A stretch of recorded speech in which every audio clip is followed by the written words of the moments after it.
안녕하세요. 카이스트를 다니고 있는 머시룸송이라고 합니다. 여러분 기말고사는 잘 보셨나요? 기말고사의 결과와 상관없이 한 학기 동안 공부하시느라 너무 수고 많으셨고 이제 또 시험이 끝났으니까 뭘 해야겠습니까? 놀아야겠죠. 저도 시험이 끝날 때마다 항상 이틀 정도는 정말 빡세게 놀았었는데 그 빡세게 놀 동안 제가 정주행했던 시리즈를 말씀드리고 그냥 단순히 재미에서 끝나지 않고 재미를 통해서 어떤 교훈을 얻었는지 그래서 왜 여러분들한테 추천하는지 그렇게까지 연결지어서 영상을 찍어보도록 하겠습니다. 첫 번째 드라마는 스카이캐슬입니다.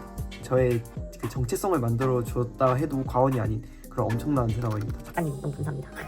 스카이캐슬은 일단 어떤 드라마냐? 스카이캐슬은 입시라는 컨텐츠를 주제로 입시의 중심인 대치동 그리고 그 대치동 사이에서 벌어지는 그 상위 1% 상류층들의 대학 쟁탈전이라고 생각을 하시면 될 것 같습니다. 한국에서 입시를 경험하신 분들이라면 정말 재미있게 볼 수 있는 그런 드라마다. 그리고 그렇게 입시가 진행되는 과정에서 정말 다양한 이해 관계가 나오거든요. 그래서 그런 이해 관계들을 보면서 저 인물은 저런 이해관계를 가지고 있고 저런 캐릭터성을 가지고 있기 때문에 이렇게 행동을 하는구나 라면서 살펴보면 굉장히 재미있습니다. 제가 스카이캐슬을 보면서 중학교 2학년 때 예서 컨셉을 잡았거든요. 그리고 또 정말 좋았던 게 제가 중학교 2학년 때 코로나 시즌이어가지고 2020년도여가지고 학교도 잘 안 나와가지고 친구를 만날 수도 없었는데 제가 심지어 예서 컨셉까지 잡아가지고 정말 그 사회성 박살의 극치를 달하는 그런 중학교 시즌이 있었습니다. 스카이캐슬 예서는 어떤 캐릭터냐? 공부밖에 모르고 대학밖에 모르는 그런 캐릭터입니다. 예서라는 캐릭터는 서울대 의대에 가기 위해 가지고 본인의 입시에 방해되는 모든 요소는 다 차단한 채 계속 공부만 하지만 의외로 유리 멘탈이고 부모님도 열심히 서포트 해주시고 본인도 열심히 공부를 하지만 또 생각보다 결과가 잘 안 나올 때도 있고 그때마다 무너지는 그런 유리 멘탈 야망캐의 예서입니다. 스카이캐슬이라는 드라마 자체가 한국의 교육 실정을 비판하는 느낌이 좀 강한데 비판하라고 만들었더니 그 드라마 속에서 교훈을 찾고 그렇게 행동을 하는 그런 약간 모순적인 광경이 일어났는데 저는 굉장히 중학교 때 소중한 추억이었습니다. 그래서 제가 중학교 2학년 때 예서 컨셉을 잡으면서 친구들이 저한테 말을 걸 거 아니에요. 저한테 말을 걸면 오지마 난 대학 가야 돼.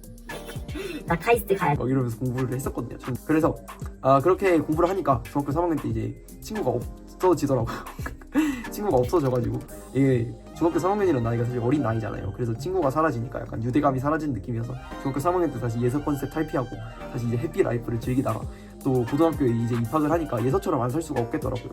그래서 고등학교 때부터 다시 이제 예서 라이프가 시작된 예서가 그러잖아요. 나는 서울대 의대에 가서 반드시 성공한 인생을 살 것이다 라고 하는데 저는 반드시 카이스트에 가서 성공한 인생을 살 것이다 이런 식으로 가스라이팅을 하고 또 대학만 가면 인생이 전부 끝난다 라는 마인드로 계속 그렇게 공부를 했던 원동력이 바로 스카이캐슬 예서라는 생각이 들어서 여러분도 스카이캐슬 정주행 하시고 저처럼 이제 예서 컨셉 받으시면 굉장히 공부하는 데 도움도 많이 될 겁니다.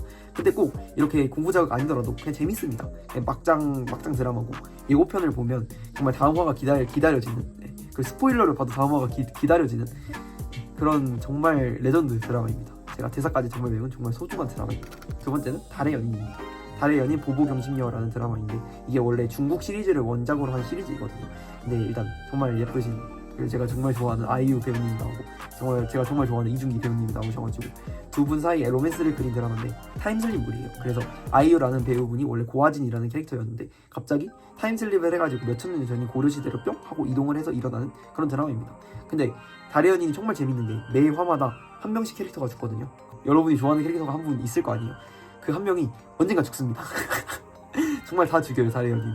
그래서 저는 그런 권력투쟁, 인간의 욕심을 위해서라면 얼마나 치졸해질 수 있는지를 드라마라는 생각이 들고 각 인물들별로 야망캐들이 있거든요. 그 야망캐들은 정말 본인의 목표를 위해서만 행동을 하는 사람들이란 말이에요. 그래서 그런 야망캐들을 보면서 와 인간의 보편적 가치라고 배운 생명 존중, 인권 존중 이런 기타 가치들이 인간의 욕심 밑에서는 다 무너질 수 있는 가치구나 라는 것을 깨닫게 해준 드라마입니다. 그리고 또 그 태조, 그러니까 고려를 세운 태조의 스토리도 많이 나오는데 그 태조께서 하시는 말씀이 황자들이 많이 나오는데 그 황자들이 싸우는 이유가 결국 다 황제가 되기 위한 거잖아요. 태조는 황제라는 일을 거의 30-40년 가까이 한 사람이란 말이에요.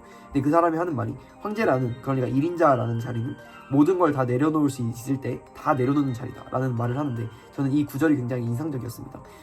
여러분이 공부를 하는 이유 그리고 여러분이 살아가는 이유는 정말 사람마다 다를 거예요. 어렸을 때부터 학습된 그런 삶의 가치는 미래를 위해서 항상 일해라, 미래를 위해서 공부해라, 미래를 위해서 희생해라 라는 그런 사회적 분위기가 전체적으로 깔려 있잖아요.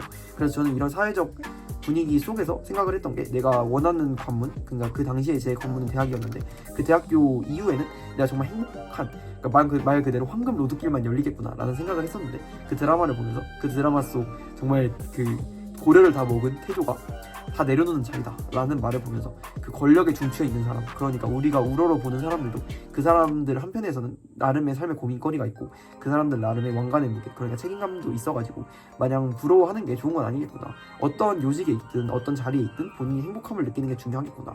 그래서 인생에 정말 중요한 가치 있는 행복이고 그 행복을 이루기 위해서는 스스로의 삶 그리고 현재의 삶에 만족하고 감사하는 자세가 필요하겠구나 라는 그런 교훈을 얻게 해준 드라마입니다. 제가 정말 그 과대 해석을 했는데 그리고 그 드라마에서 해수라는 캐릭터가 나오거든요. 해수라는 분이 아이유인데 아이유 이퀄 해수인데, 해수가 정말 그 이성적인 판단 없이 제 생각에는 감정적인 판단이 앞서는 캐릭터란 말이에요.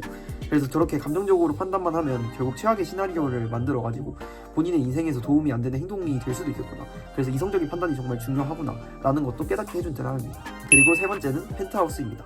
펜트하우스는 아마 많은 분들도 아실 것 같은데, 펜트하우스는 스카이캐슬에다가 더 매운맛이 결합된 그런 드라마입니다. 스카이캐슬은 사실 약간 좀 논리적인 사고력이 필요한 그런 드라마였는데, 펜트하우스는 내 빼고 보기 좋은 그런 막장 드라마이거든요.